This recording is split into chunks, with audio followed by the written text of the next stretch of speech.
I can see clearly now, my internet's back. Oh, hey, what's going on, YouTube? Yeah, we had a little power outage here in the apartment, so I was stranded on internetless island. Anyway, we've got a special pod review. Today we're going to be doing the Sugar Rush Peach. I realize the color, it looks a little yellow in the video, but I assure you it's a nice peach color. This is actually still ripening, so it hasn't fully taken color yet. It has this kind of limeish yellow color right now, and eventually it'll get to the peach. But we're gonna go ahead and eat it anyway, because I'm sure it'll be fine.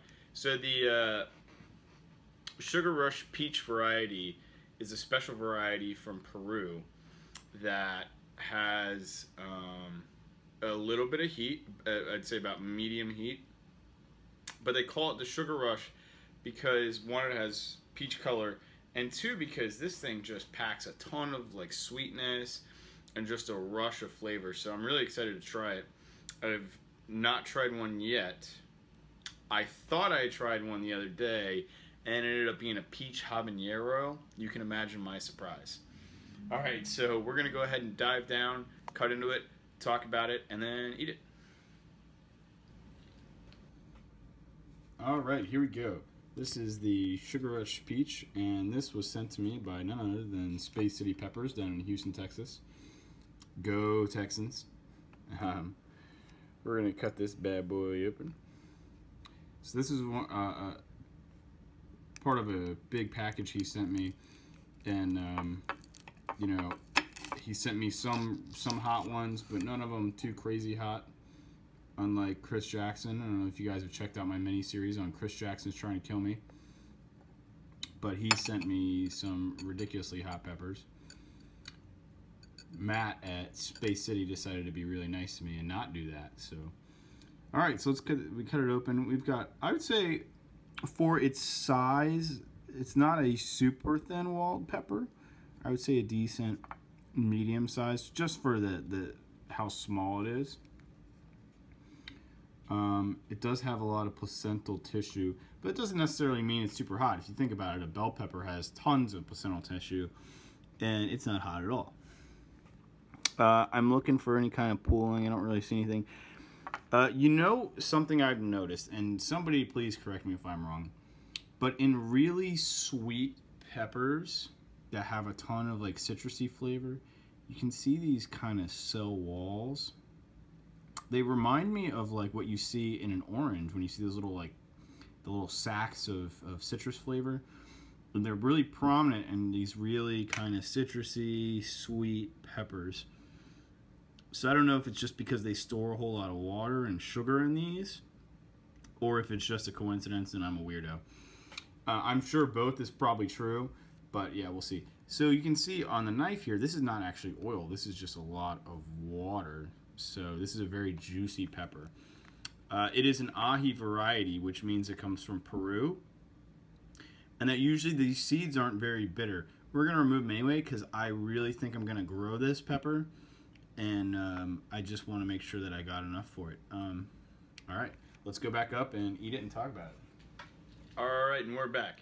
And I don't know if you guys have noticed yet, but I was not wearing gloves. And no gloves means I eat the whole thing, because it's not that hot. It's about a medium heat level if you were to compare it between, you know, the upper range of the habaneros, you know, to like a ghost pepper kind of. We'll say ghost pepper is the top of the range, and the bottom of the range is the bell pepper. Obviously, we're not talking about super hots, so this falls kind of in between there. So probably in between a jalapeno and a habanero. All right, let's do it.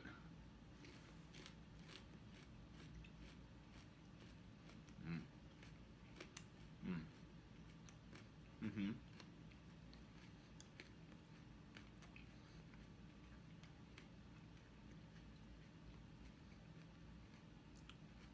Hmm. Very juicy.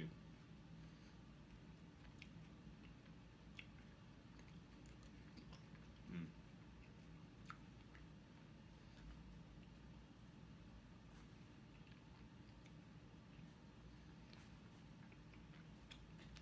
Right away.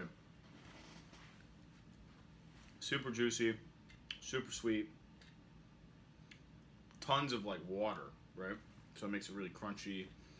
Have lots of body. Um, there's some good heat.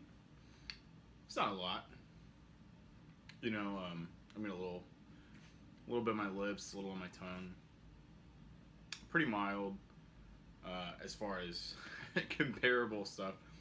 Like I said, I think I hit it right on the head between probably a jalapeno and a habanero with seeds. There were some seeds left in that pod. Not bitter at all. Usually with the ahi varieties, you don't get any kind of bitterness, and this one's no different. Yeah, just great tasting pod. That thing I would eat fresh all day. Great little snacking pepper. Gives a little bit of heat. Not enough to put you on the floor like the Jay's Peach Ghost Scorpion did yesterday. Yeah, that's definitely. I mean, I would put that on a must-grow list if you're gonna narrow down how many peppers you're gonna grow. I would put that one in there. You know, I was thinking about this the other day.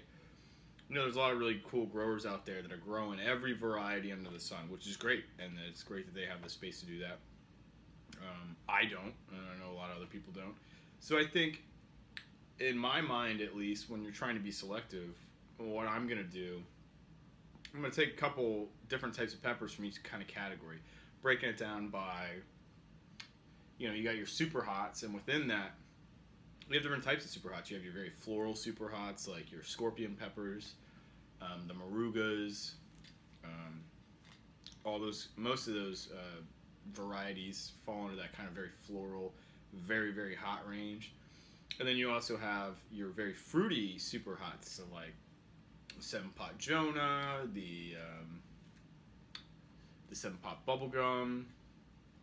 You know, there's a lot of, and not really super hot, but like the Bahamian Goat, the Habaneros, the Scotch Bonnet.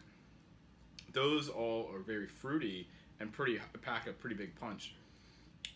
And then you have your kind of smoky peppers, like the ghost pepper and stuff. So I would do, like, if you're going to do a floral pepper, that was a terrible idea. Oh, I should have worn gloves. Whew. Well, that's going to suck.